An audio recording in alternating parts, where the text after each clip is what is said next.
Bom, então a gente já viu semana passada que, segundo Tessalonicenses, é um livro pequeno e é uma continuação, né, da carta do primeiro. Parece que Paulo escreveu bem perto uma da outra. Não tinha passado muito tempo que ele tinha escrito a primeira carta. E no capítulo de hoje, a preocupação de Paulo, e era interessante que essas cartas foram escritas como um pai, né? Imagina, um pai que vai viajar e tem que ficar muito tempo longe, ou quando o filho vai para a universidade e mora longe, aí o pai fica de cá preocupado, dando instruções, aí fica sabendo alguma coisa que aconteceu, e aí, naquela época, né, não tinha telefone, FaceTime, essas coisas assim. Então ele escrevia carta e mandava gente entregar. Na outra a gente viu que Timóteo foi o que tinha sido encarregado de levar essa carta. A preocupação desse capítulo era acalmar o pessoal da Tessalônica, porque eles estavam alvoroçados, porque chegou gente falando que Jesus já tinha voltado, que já tinha acontecido tudo, que não tinha mais motivo para eles estarem aí esperando, porque já tinha acontecido. Então, a gente vai ver qual a posição de Paulo para alertar, acalmar e encorajar os seus filhos espirituais, né? A gente vê falar do dia do Senhor, né? Porque aqui a gente vai ver que vai falar sobre, dependendo também da tradução. Mas a gente vê falar desde o Velho Testamento. A gente já existe essa palavra, o dia do Senhor. E no Velho Testamento é como o dia de julgamento, né? Para nós também vai ser, mas nós, os que somos cristãos, os que cremos em Jesus, a gente, quando chegar a nossa hora de chegar diante do juiz e nossos pecados todos serem expostos, né? Aí Deus vai falar: não, olha lá, ó, tô vendo o sangue do meu filho, ó, que cobre ela todinho. Então, pronto, já está perdoada, já está isenta da punição, né? Agora, os que não conhecem a Jesus, os que não têm esse acesso à presença de Deus, porque eles não reconhecem Jesus como Senhor, aí é diferente, né? Eu vejo assim. O JT esteve aqui esse fim de semana e eu conversando com ele. é, Ele está agora todo interessado na política, mas ele está do outro lado, sabe? Aí querendo saber, o que que você pensa disso? O que que você pensa daquilo? Aí eu não brigo política, mas eu não brigo de jeito nenhum. Não tem, eu falo que eu discordo, eu falo a minha posição, mas brigar eu não brigo, né? Então, assim, eu querendo mostrar para ele, né, sobre a posição bíblica, isso é tudo que eu vejo, é a posição. Ah, mas tem muita gente que fala que é cristão e que não está amando o próximo. Eu falei, tem, sempre teve, né, e sempre vai ter, né, não é só falar. Aí, no meio da conversa lá, ele falou, não, porque eu sei que eu estou precisando de chegar mais perto de Deus. Mas, ó, eu acredito que Jesus é o Filho de Deus, eu acredito que Jesus morreu pelos meus pecados, eu acredito que Jesus vai voltar. Falei, nossa, então pronto, acabou, estou feliz. Já, já me satisfez. Então, assim, ele está assim, eu só preciso reatar essa intimidade, esse relacionamento diário. E Deus, graças a Deus, chegou o momento, Deus enviou uma pessoa, um mentor, né, para ele que tá desafiando, tá falando que ele precisa escutar, não tá passando a mão na cabeça, mas está orientando, não só na área pessoal, espiritual e profissional. Então, eu tô bem de longe, não quero me envolver, tô deixando e ele está aceitando, então deixa quieto. Mas é a prova de que quando você confia em Deus, né, ele toma conta, né? Vocês sabem como que eu tenho orado e como que eu já coloquei ele nas mãos de Deus. Então, Deus vai cuidar na hora certa, eu tenho certeza.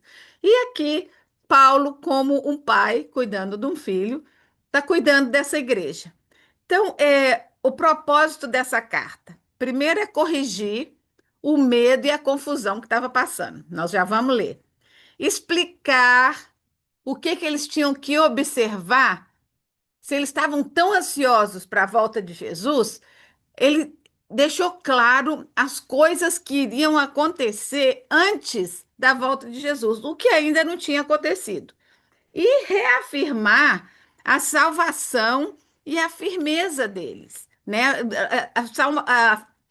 Que eles estivessem seguros na palavra que ele tinha ensinado e que aquilo era verdade. Então vamos começar a ler. Eu vou ler de um a 4. Segundo Tessalonicenses 2. Irmãos, quanto à vinda do nosso Senhor Jesus Cristo e a nossa reunião com Ele, rogamos a vocês que não se deixem abalar nem alarmar tão facilmente, quer por espírito, quer por palavra, quer por carta supostamente enviada por nós, afirmando que o dia do Senhor já chegou. Que ninguém os engane, de modo algum, porque aquele dia não acontecerá sem que primeiro venha a apostasia e seja revelado o homem da iniquidade e da perdição, o filho da perdição. Este se opõe e se exalta acima de tudo o que se chama Deus, ou é objeto de culto, chegando até a sentar no templo de Deus, fazendo-se passar por Deus. Então, vamos ver, o que é apostasia? Apostasia é você abandonar e negar totalmente a fé, tá? Então, vai chegar um tempo, e a gente já está vendo, né? Porque se você presta atenção, tem muito cristão, né? Evangélico, católico, que está mudando completamente a essência do evangelho, né? Está mudando as palavras de Jesus. Tá pegando um versículozinho assim soltinho e fazendo que nem o JT, né? Jesus não falou isso. Eu falei, tô quase falando com ele que Jesus foi tentado pelo diabo, o diabo também conhecia a palavra, né? Aí Jesus falou, tá escrito sim, mas tá escrito também. Aí Jesus explicava o contexto, né? E é por isso, gente, que eu falo tanto que a gente precisa conhecer e permanecer nessa verdade, porque vai chegar um tempo que a gente vai ficar na dúvida. Então, se você não conhece o que a Bíblia diz, você vai ficar balançado. Hoje em dia já tem um monte de gente em cima do muro que não sabe para que lado que vai, porque, não, mas olha que bom, que bonito que é essa mensagem, que bonito. Às vezes eu vejo umas mensagens, principalmente lá no nosso grupo lá das brasileiras, vem umas mensagens espírita, umas coisas assim. Gente, é lindo, mas quando você presta atenção nos detalhezinhos de algumas coisas que entram, sabe? Você tem que estar com o intelecto e o espírito aguçado para perceber as artimanhas. Gente, nós que estamos envolvidos na política, a gente já vi que vocês devem saber do vídeo que passou aí do Lula mostrando a estratégia deles para chegar ao comunismo, né, ao socialismo. Não é de uma hora para outra vai e rebenta. Não, você tem que ir, ó, é devagarzinho, uma coisinha aqui, uma coisinha ali. E essa é a estratégia de Satanás. Você acha que eles que inventaram isso? Não. É a estratégia de Satanás. Então ele vai minando a confiança, botando uma dúvida. Lá no Jardim do Éden, o que que ele falou com a Eva? Mas foi isso mesmo que Deus falou? Ele colocou na cabeça dela um questionamento quanto ao Deus que tinha acabado de criar ela.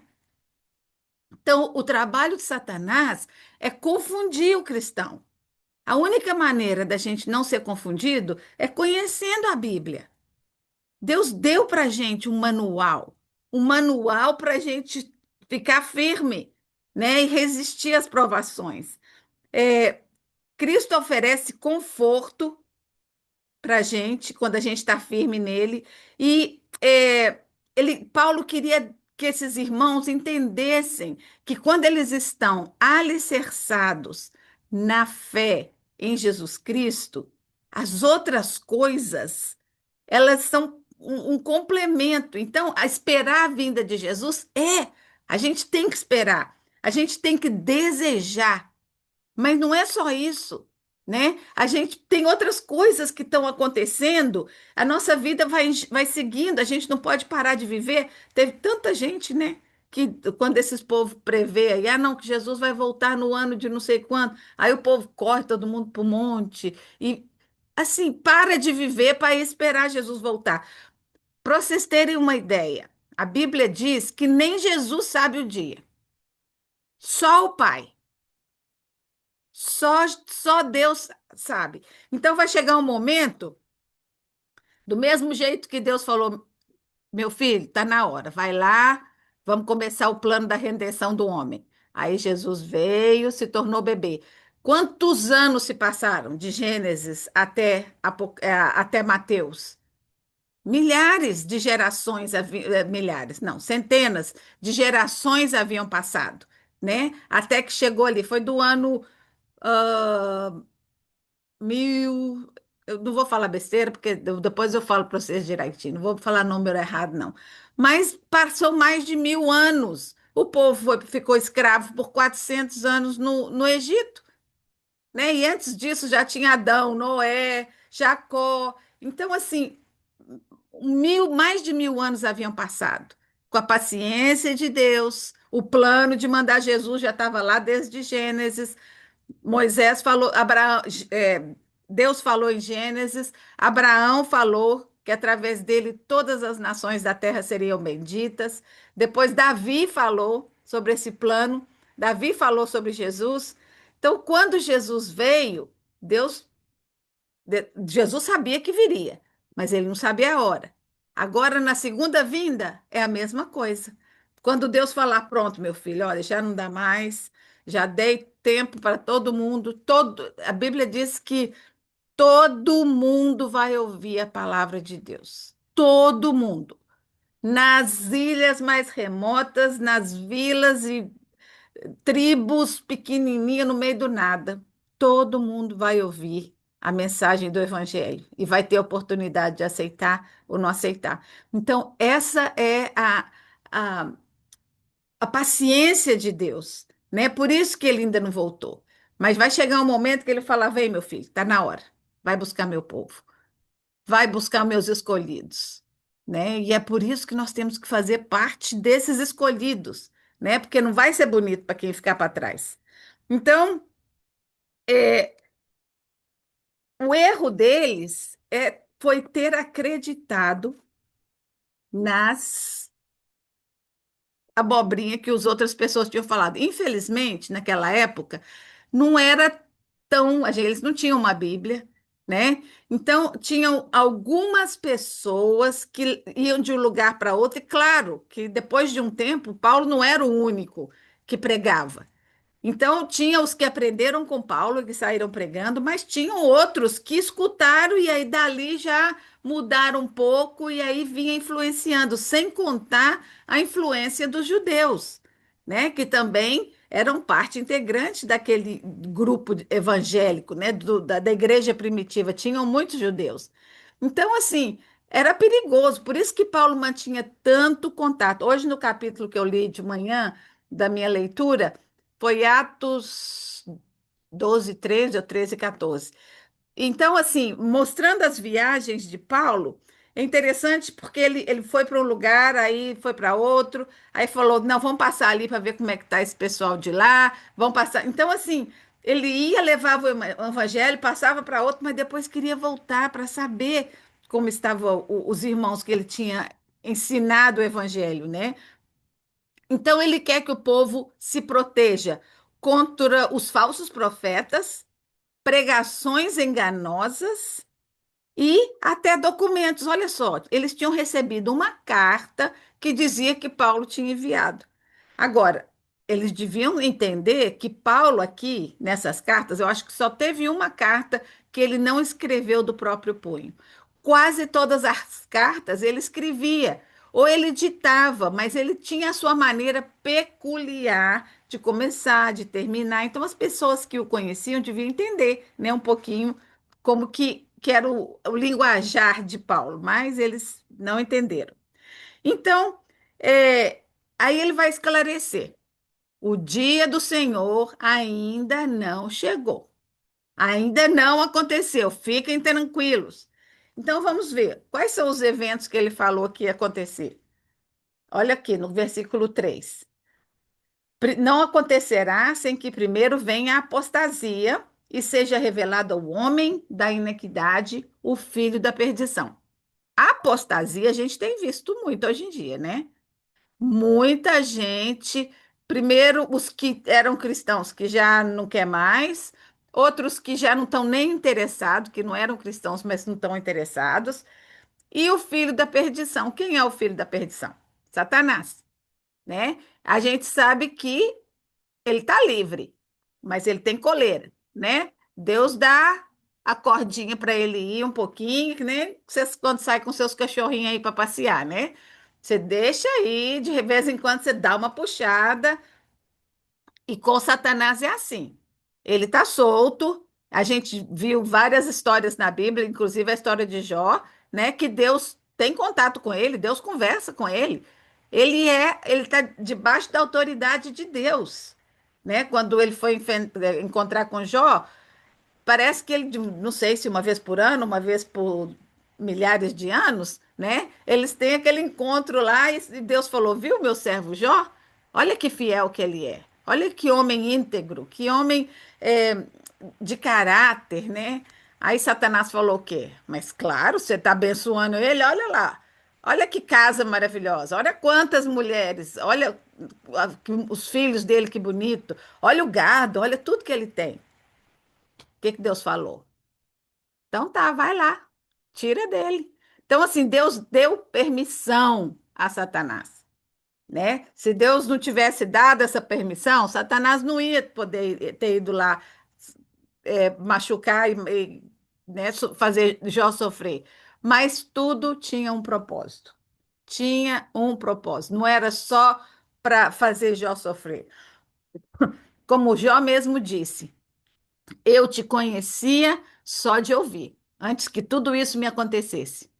Eu tinha ouvido que existia um Deus, eu acreditava nesse Deus, mas através do sofrimento, os meus olhos te viram, eu te experimentei, né? Então, isso que eu acho que a gente tem que entender, que o sofrimento, às vezes, nos faz experimentar a presença de Deus de uma maneira que a gente não experimentaria se não fosse através dele, né?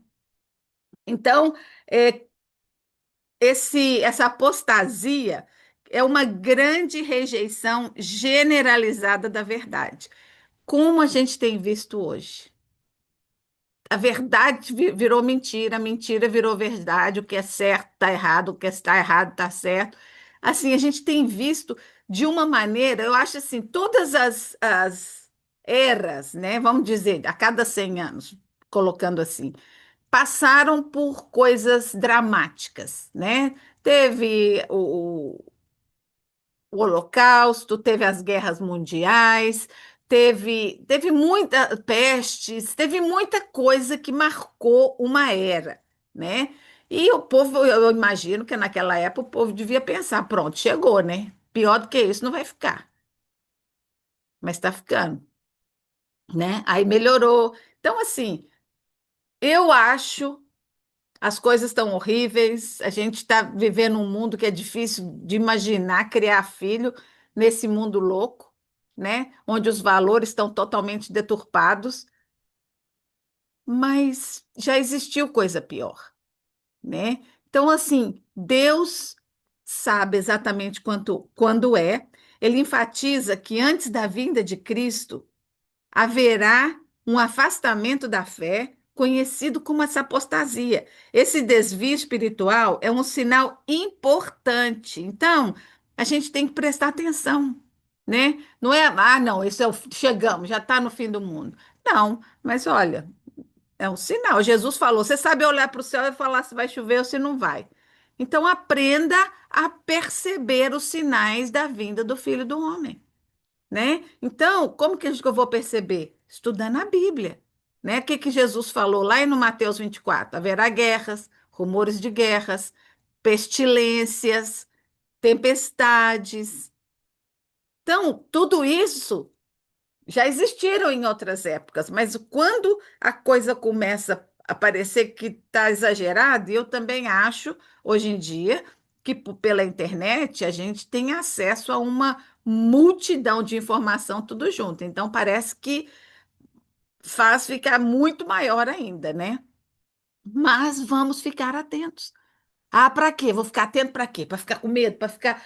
Não, não é para ficar na pressão, não é para ficar assustado, é para desejar e colocar a casa em ordem. O que que é a casa? O meu coração, né? O que que é a casa? A minha casa, os meus filhos. Como que eu vou impactar a vida deles para seguir Jesus, né? Para ter certeza de que eles estão preparados para isso, né? É muito importante a gente preocupar com eles, né? Não ao ponto de, ai, meu Deus, meus filhos. Não. Ore, coloque nas mãos de Deus. Deus ama os seus filhos e os seus netos mais do que você. Ele ama. E eu posso te garantir isso. Então ele fala aqui também o filho da perdição. Tem traduções que falam o homem da iniquidade.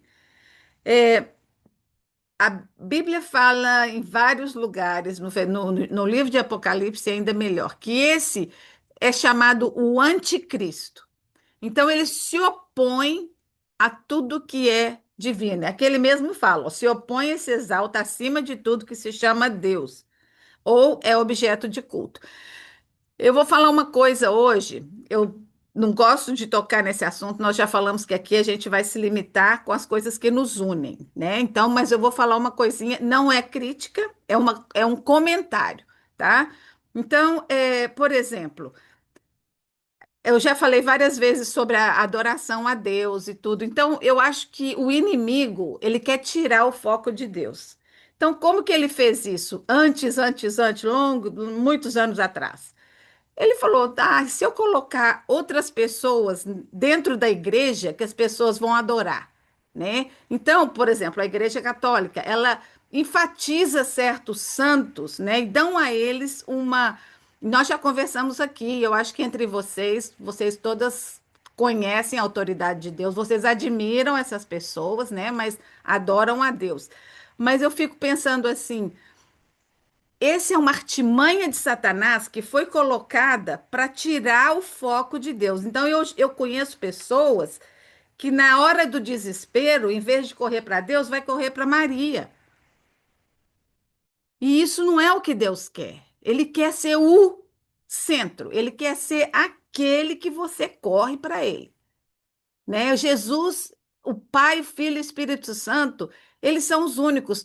É, eu dei uma lição 2 semanas atrás, no livro de Deuteronômio, onde Moisés relembrava as leis. E como ele deu ênfase, eu vou ler lá para vocês, Deuteronômio, cadê? Deuteronômio 16, eu acho que foi dessa semana eu dei no 28. Ah,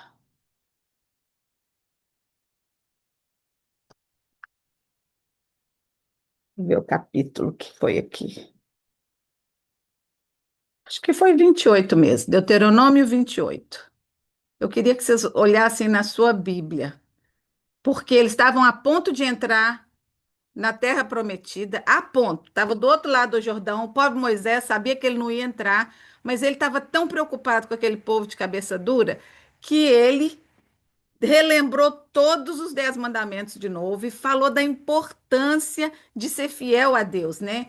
Então ele falou aqui: se vocês obedecerem fielmente ao Senhor, o seu Deus, e seguirem cuidadosamente todos os seus mandamentos que hoje eu dou a vocês, o Senhor, o seu Deus, os porá acima de todas as nações da terra. Então ele estava dizendo que se eles for obedecer, Deuteronômio chama segunda lei, não é que era lei nova, mas ele estava relembrando tudo que ele tinha feito em Êxodo.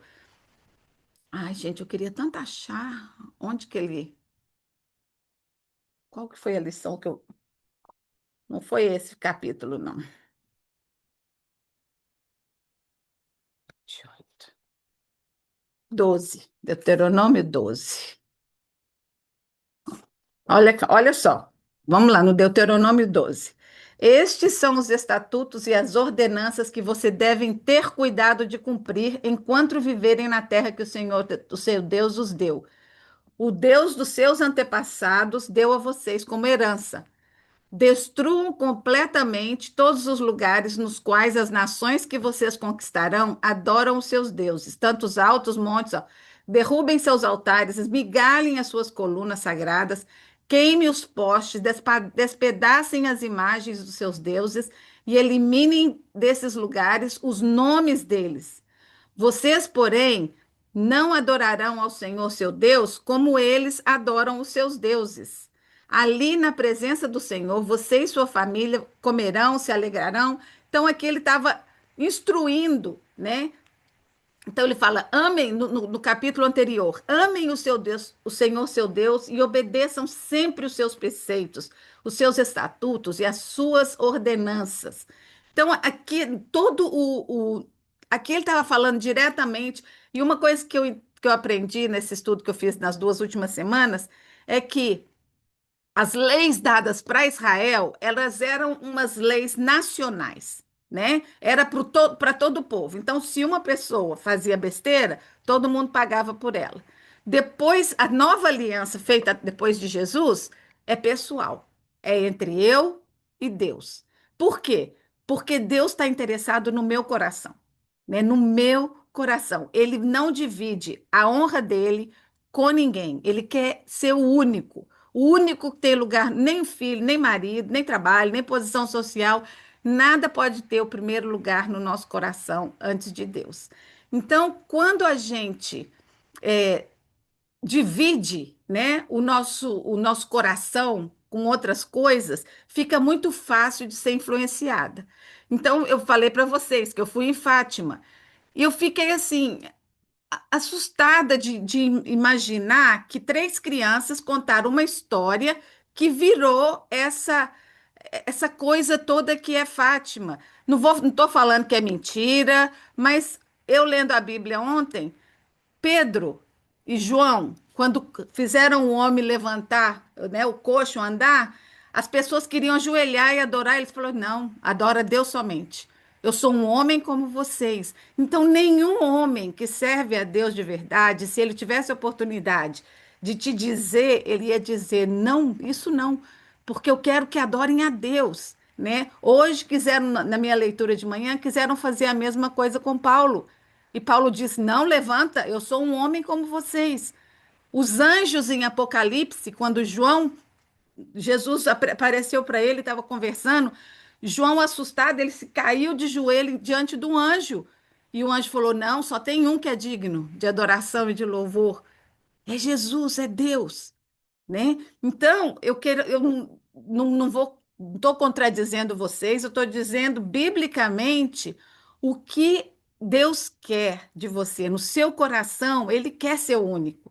Ah, então eu não posso. Não, você pode admirar. Eu acho que a gente aprende muito das pessoas, né? Eu conheço muita gente que eu convivi com uma senhora a que curou minha mãe, que curou, Deus curou, né? Mas que Deus usou para curar minha mãe do câncer. Eu convivi com ela 10 anos, né? E assim, se pudesse uma pessoa virar santa, era aquela ali. Não só nos milagres que eu vi ela fazendo, mas na vida cristã que ela tinha, né? Mas se você está fazendo para Deus, em nome de Deus, a glória não é sua, né? A glória é dele, para ele só, né? Então, o Satanás, eu estou falando isso por quê?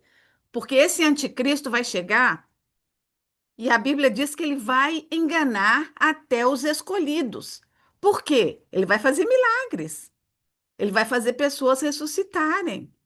Então, se você não está focada só em Jesus, que ele é o único que faz, ele vai usar pessoas muitas vezes. Jesus usa pessoas, né? Hoje em dia, os cristãos, as pessoas que oram uns pelos outros, estão sendo usados por Deus. Não é eu quando eu oro e alguma coisa é respondida, não foi a Elsa que fez. É Jesus que escutou o meu pedido, né? Então, quando esse anticristo vier, se a gente não tiver de olho aberto, a gente vai cair. A gente vai cair naquela tentação de acreditar que ele realmente foi enviado por Deus. Então vamos ver lá quem mais que Paulo diz. Segundo Tessalonicenses 2. Vou voltar. Aí ele fala assim: é, este se opõe e se exalta acima de tudo o que se chama Deus, ou é objeto de culto, chegando até a sentar no templo de Deus, fazendo-se passar por Deus. Então, esse vai ser o ponto culminante. Quando esse homem for para Israel, para Jerusalém, e sentar no templo, que um dia vai ser reconstruído, aí você pode ter certeza que já chegou o anticristo, né? Aí ele, olha como o Paulo fala. Vocês não lembram, gente, que eu falei isso para vocês quando eu estava aí com vocês? O versículo 5. Não lembro que eu costumava falar dessas coisas quando eu estava aí? Agora vocês sabem o que está detendo para que ele seja revelado. Então, ele está dizendo: quando eu estava aí, eu expliquei tudo direitinho para vocês. Eu expliquei que Deus tem um plano, que vai, antes de Jesus voltar, vai chegar esse anticristo, né? E esse filho da perdição vai enganar as pessoas, vai se opor a tudo que é Deus. E ele menciona que a revelação do anticristo será acompanhada de sinais e maravilhas, porque ele vai se fazer passar por Deus. Ele vai fazer coisas poderosas, né? Eu falo que hoje em dia é, o diabo também faz, né? Eu já ouvi falar histórias de pessoas que entregaram a vida para o diabo para receber uma graça aqui, outra ali. Imagina que horror! Mas ele faz e ele pede de volta, né? Jesus, ele faz porque ele te ama. Ele te dá, o versículo que eu mais gosto dos meus e-mails, vocês devem ter percebido. Toda boa dádiva, todo dom perfeito vem do alto, descendo do Pai das nuvens, em quem não há dúvida nem sombra de mudança. Toda boa dádiva vem de Deus. Lá em Tiago, tá? Até esse versículo. Essa evidência. Essa advertência é um chamado à vigilância e ao discernimento, pois os cristãos devem estar preparados para resistir essas influências, né? Ele vai seduzir até. Tem um versículo que eu acho que é em Apocalipse, que fala que ele vai seduzir até os escolhidos, né? Vai enganar se ele conseguir, né? Aí ele fala. é, Vocês sabem que está sendo detido. Então, tem alguma coisa que está detendo a Satanás de vir e continuar com o trabalho dele, o anticristo de vir, tem alguma coisa detendo.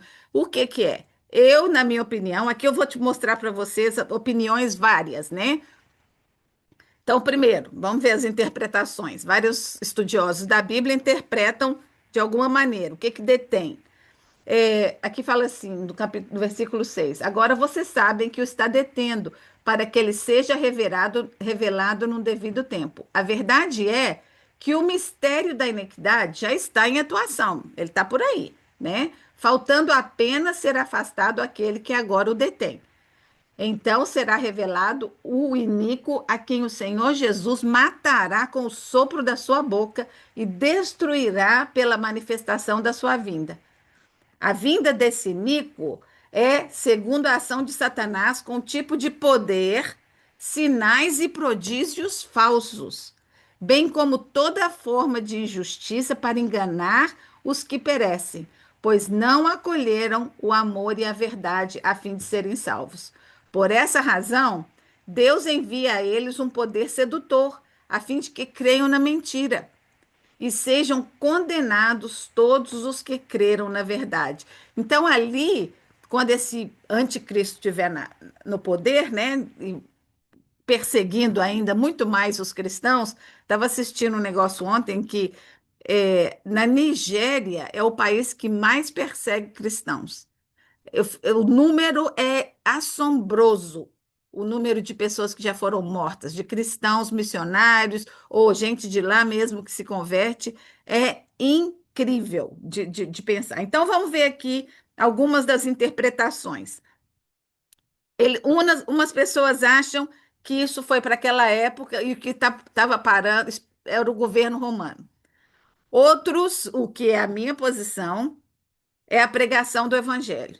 Deus é paciente e não quer que ninguém se perca. Então, Deus é o que está segurando Satanás para ele não vir com a bola toda. Eu já acho que ele já está querendo tomar conta, né? Mas Deus ainda está com ele na cordinha. O controle, isso aqui está dentro, o controle divino sobre Satanás e o próprio plano soberano de Deus para o tempo certo, né? Isso aí não tem dúvida. Deus tem um tempo certo para todas as coisas e nesse tempo a gente não vai que ninguém vai conseguir mudar, né? Ainda tem o Estado judeu também que eu não acho que é uma grande coisa. É, Aí tem gente que acha que é o anjo, tem um anjo que está segurando ele para ele não se manifestar, esse anticristo. Então, assim, na minha opinião, eu creio que é o plano perfeito de Deus e ele faz tudo perfeito na hora perfeita, né? Então, se Deus não deixou ainda que esse anticristo seja manifestado, é porque ainda não está na hora que ele seja manifestado. Minha opinião. Não é a verdade total. Cada um estuda a palavra e tira as suas opiniões, né? Isso é importante.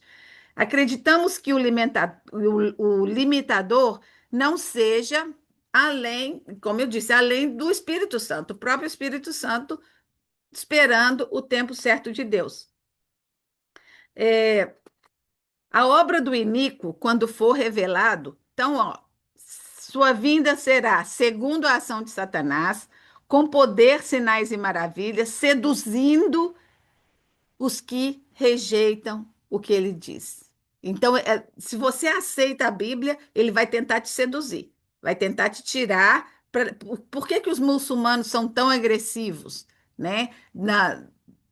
Crescendo e tomando conta. Ontem eu fiquei sabendo que existem já no Texas 49, como é que chama essas igrejas muçulmanas? Mosque, né? 49 no Texas. E olha que o Texas é um estado conservador, um estado cristão, né? Basicamente.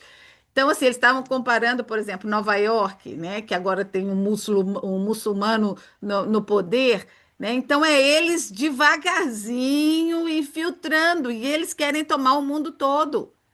Esse é o desejo deles. E eu fico pensando, se nós, os cristãos, tivéssemos essa coragem, né? Acho que Jesus já tinha voltado. A gente já estava lá no céu na maravilha com Deus. Mas o Senhor Jesus vai destruir esse anticristo com o sopro da sua boca. Ele vai fazer asneira, ele vai fazer destruição, ele vai corromper, mas ele vai ser destruído, né? E nesse momento, o que que vai acontecer? Vamos viver uma vida, porque aí a iniquidade vai desaparecer, né? É o que diz Apocalipse. Aí vai ter aquela maravilha que não vai ter dor, que não vai ter sofrimento, que não vai ter choro, que não vai ter rancor, que não vai ter nada de ruim, mas vai existir só Jesus e o bem. Ele vai aniquilar esse impostor. Que bênção, gente. Nossa, olha só, a gente é que nem a gente está lendo um livro, né? A gente está lendo um livro, a gente não lê o final para não estragar a história, né? Mas do nosso a gente pode ler. Porque cada vez que você preocupar com alguma coisa, fala para você mesma, eu sei o final da história. E Jesus vai ganhar. Cada vez que você achar que a coisa está ruim demais, você fala, Deus está no controle. Eu sei o final dessa história. Eu sei quem vai vencer essa batalha, né? O poder do mal existe e ficará cada dia pior, mas ele tem prazo de validade. Ele não vai durar para sempre.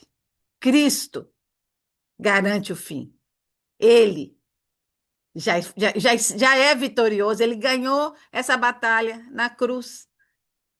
A batalha já foi ganha, né? Lá vai ser só para fazer o fechamento total, jogar esse bicho longe, que ele não volte nunca mais.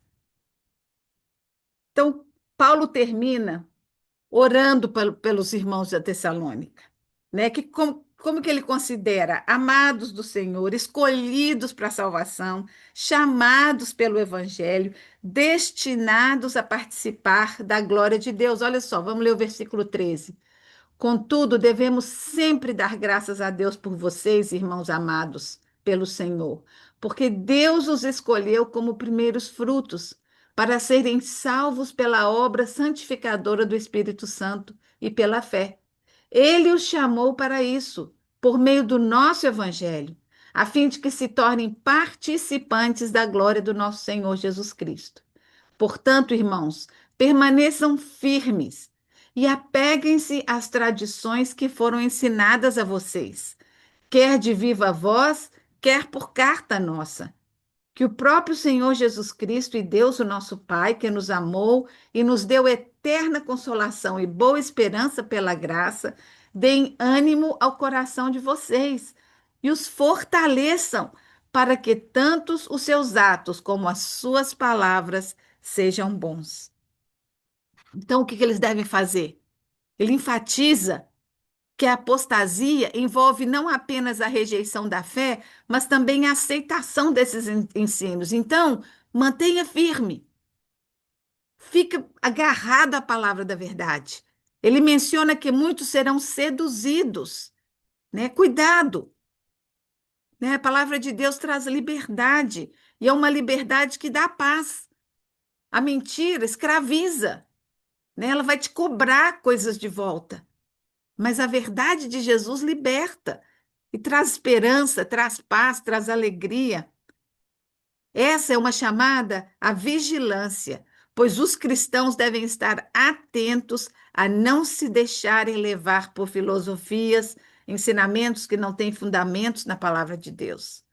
Outro dia, quando eu dei a lição na igreja, eu falei, gente, pensa no brasileiro, né? Como a gente é supersticioso, como a gente é cheio de misticismo. Aí eu pedi o pessoal para falar, né? Umas coisas. Aí uma falou assim: vira o chinelo para a mãe não morrer, e não põe a bolsa no chão para não perder dinheiro, bate na madeira. E, gente, é tanta coisa que o gato passou não sei aonde, o gato preto, e quebrou o espelho.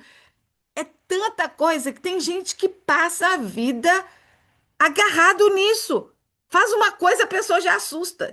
Gente, é tão bom viver na liberdade que Jesus me dá que nada disso influencia a minha vida.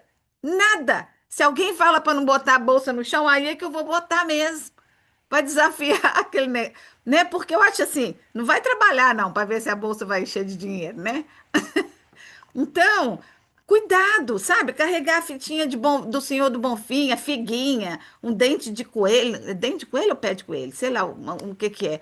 Então, assim, é tanta coisa. Esse olho, sabe como que chama esse olho que o povo tá andando pendurado? É o olho do diabo, é evil eye, evil. Pra que eu quero um trem desse pendurado em mim? Não quero. Eu tenho a proteção total o tempo todo.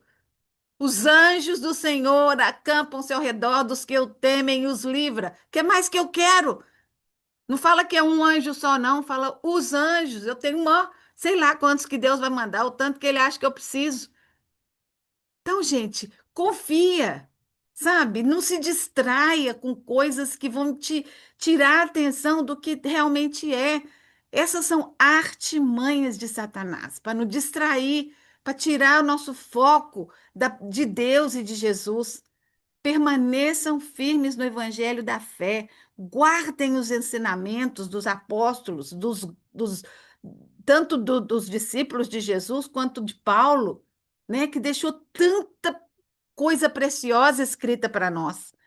Permanecer na verdade significa estar enraizado nas Escrituras e revelação de Cristo.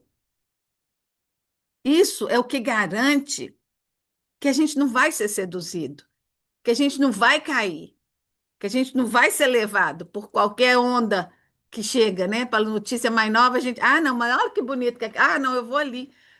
Não, sabe? Eu quero a Bíblia, só isso que eu quero. Mais nada. Paulo destaca que a verdade traz liberdade e segurança. Quando os cristãos permanecem na verdade, eles experimentam a paz e a confiança que vem de saber que estão vivendo de acordo com a vontade de Deus. Não tem nada melhor do que a gente ter aquela certeza de que esse é o caminho que Deus quer que eu viva, né? Que a gente está seguindo o passo. Claro que nós somos imperfeitos, a gente vai pisar na bola aqui e ali, mas Deus conhece o nosso coração. Por que que a lei de Moisés era tão imperfeita?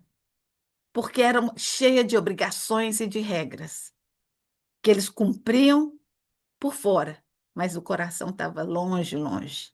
E Deus falou: não, gente, eu quero o coração de vocês. Jesus, quando confrontava os sacerdotes, eles falavam: vocês são sepulcro caiado, vocês estão aí todo bonitinho, querendo fazer tudo que tem que ser feito, mas o seu coração está podre, né? Jesus quer o nosso coração.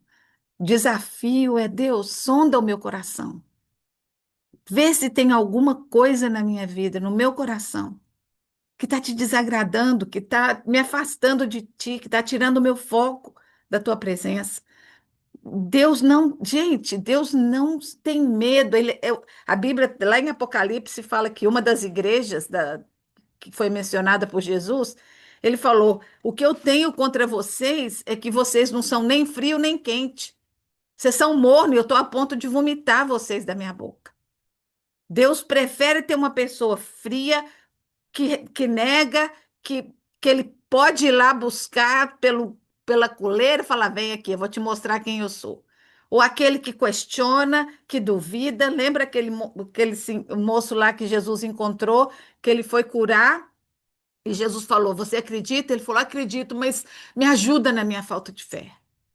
Sinceridade é o que Deus quer de nós. Sinceridade. Sabe? Leva para ele, não leva para outras pessoas, não enche a sua mente de besteira, leva para Deus. Um questionamento veio, leva para ele, fala: Deus, eu não gosto de fazer isso, não, mas eu vou abrir a Bíblia aqui, me esclarece. Tem uma palavra que o senhor pode me dizer? Não é para fazer todo dia, não, tá, gente? Que isso aí é que nem a loteria, né? Não vamos brincar com isso, não. Mas de vez em quando eu já fiz isso. Sabe, eu estava sem rumo, sem roteiro, precisava de uma orientação, né? Deus fala, ele fala através da sua palavra, ele fala através de uma conversa com alguém que você tiver, quando você está com. Você sabe o que que você precisa, aí alguém vem e fala exatamente aquilo que você precisava escutar, ou para fazer ou para não fazer, né? Fica atento à voz de Deus. Não é, ele não vai gritar demais, não. Ele gosta de falar baixinho. Então vamos ficar atento, né? Paulo também ora para que Deus conforte o coração deles, fortaleça nas suas palavras e nos seus atos. Discernimento espiritual é uma coisa essencial na vida do cristão. Nem toda profecia, nem toda mensagem, nem toda música ou nem toda coisa que está lá na internet é verdade. Pede a Deus discernimento para você, para que aquela luzinha, ó, lembra daqueles bichinhos que tinha o diabinho e o bonzinho e o ruinzinho? Pede a Deus para que o bonzinho seja dominante na sua vida, que ele te mostre quando tiver alguma coisa que não deve. E ele vai te mostrar, gente, eu tenho certeza, esse Deus ele é pessoal, ele é presente na nossa vida. A nossa história e a história da humanidade está nas mãos de Deus. Nada sobre o fim dos tempos é caótico. Tudo segue um plano perfeito, de Gênesis até a vinda de Jesus e da ascensão de Jesus até a próxima vinda. É um plano maravilhoso, glorioso. E como Paulo disse várias vezes, é para lá que eu estou correndo. É para esse prêmio maravilhoso do meu encontro com Jesus. Né? Muita gente já foi antes da gente, já encontrou. Quem sabe se a gente vai também antes do arrebatamento ou antes da volta de Jesus, mas nós todos vamos estar face a face com Ele. Outra coisa importante para a gente não esquecer: a maldade é real, mas ela é limitada. ela é limitada. Deus controla. Até quando o inimigo pode nos machucar ou nos cutucar. E que a gente entenda que se Deus permitiu, ele tem um propósito. Um propósito de nos ensinar, de nos amadurecer, né? Eu fico pensando assim, uma vez eu vi lembra da armadura da fé que a gente estudou, né? Uma vez eu vi um desenho que era aquele monte de flecha do inimigo vindo, né, e atacando, e aí tinha aquela armadura que protegia. De vez em quando uma pegava num braço, assim, né, nada fatal. Mas se você imaginar o tanto que Deus te protege, só de pensar, por exemplo, a gente sai de casa de carro. Quantos carros estão na 10? Quantas batidas tem lá? Terríveis. E a gente volta para casa vivo, com o carro inteirinho. Você já agradeceu a Deus quando você entrou na garagem? Fala, Deus, obrigada, porque os seus anjos estiveram à minha volta nessa caminhada, porque não é só você que vai fazer coisa errada. Qualquer um doido na rua pode te acertar. Reconheça Deus em todos os momentos da sua vida. Sabe, o mal está lá, mas a presença dele te guardando, te protegendo, é muito maior das pequenas flechas que às vezes ele até permite que nos atinjam, né? A volta de Cristo é a nossa esperança. Não para gerar medo, mas para nos dar segurança e esperança de uma vida eterna com Cristo. Fidelidade à verdade protege contra o engano. A tua palavra é a verdade. Guardo no meu coração a tua palavra, para não pecar contra ti. A- um dia, se vocês tiverem paciência, pega o Salmo 119, que é o maior da Bíblia. Não sei se na Bíblia de vocês é o 119, 118 ou 120. Mas leia esse salmo, a maioria dos versículos fala sobre a palavra de Deus, sobre a preciosidade, o valor dessa palavra, como que você deve zelar por ela, como que você deve aplicá-la na sua vida. É muito versículo, mas vale a pena, sabe? Pega por partes ou senta e lê toda. Faz mal não, é bom, não tem problema não. Então, gente, concluindo, essa é uma correção amorosa de Paulo, é um incentivo, ele está alertando esses irmãos. Por quê? Porque ele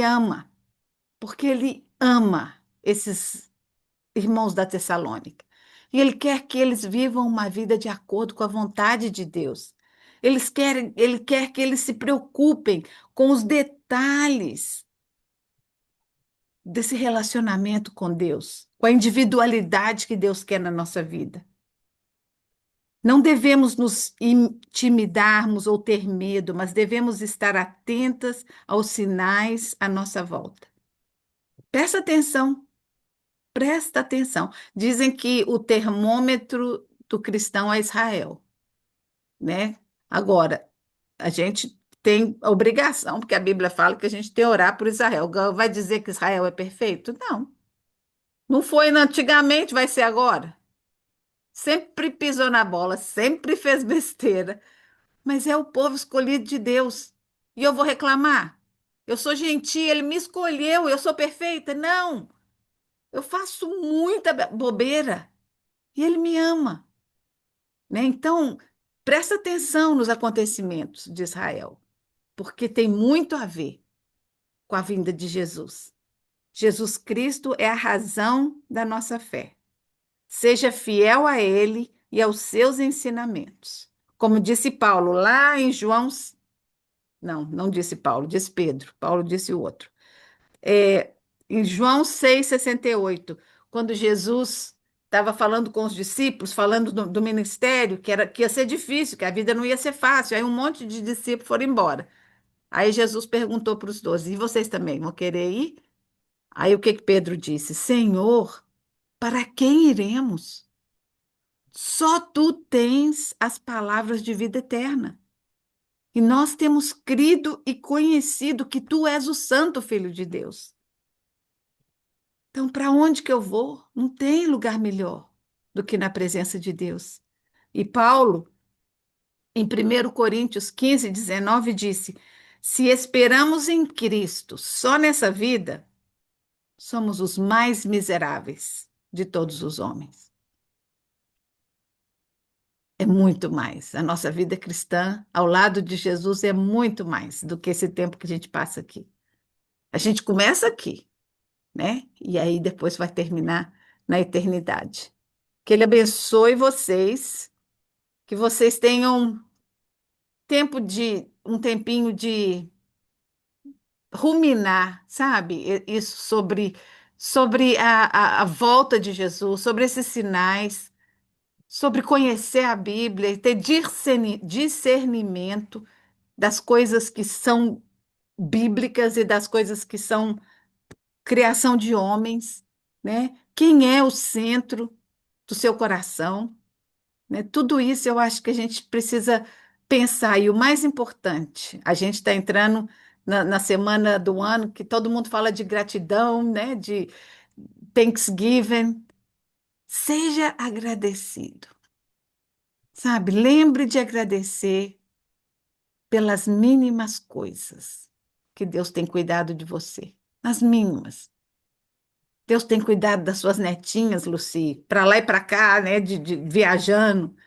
Né? Cada vez que chega em casa, agradece porque elas tiveram uma boa viagem. Eu lembro quando o JT vinha e ele voltava, eu orava para ele, falava: Deus abençoa esse carro na frente, atrás, em cima, embaixo, de todas as pontas, põe os seus anjos cobrindo, né? Porque e quando chega, agradece. Chegou em paz? Ai, que bom, obrigada, meu Deus. Né? Vamos ter corações agradecidos, não só com as pessoas à nossa volta, mas com Deus, que é o doador da vida, né? Doador de tudo, como eu disse no versículo que eu falei, de Tiago 1,7. Toda boa dádiva e todo bom dom perfeito vem do alto, descendo do Pai das luzes, em quem não há sombra nem mudança de comportamento. Deus é perfeito, Ele é fiel. Que Deus abençoe vocês. Amém.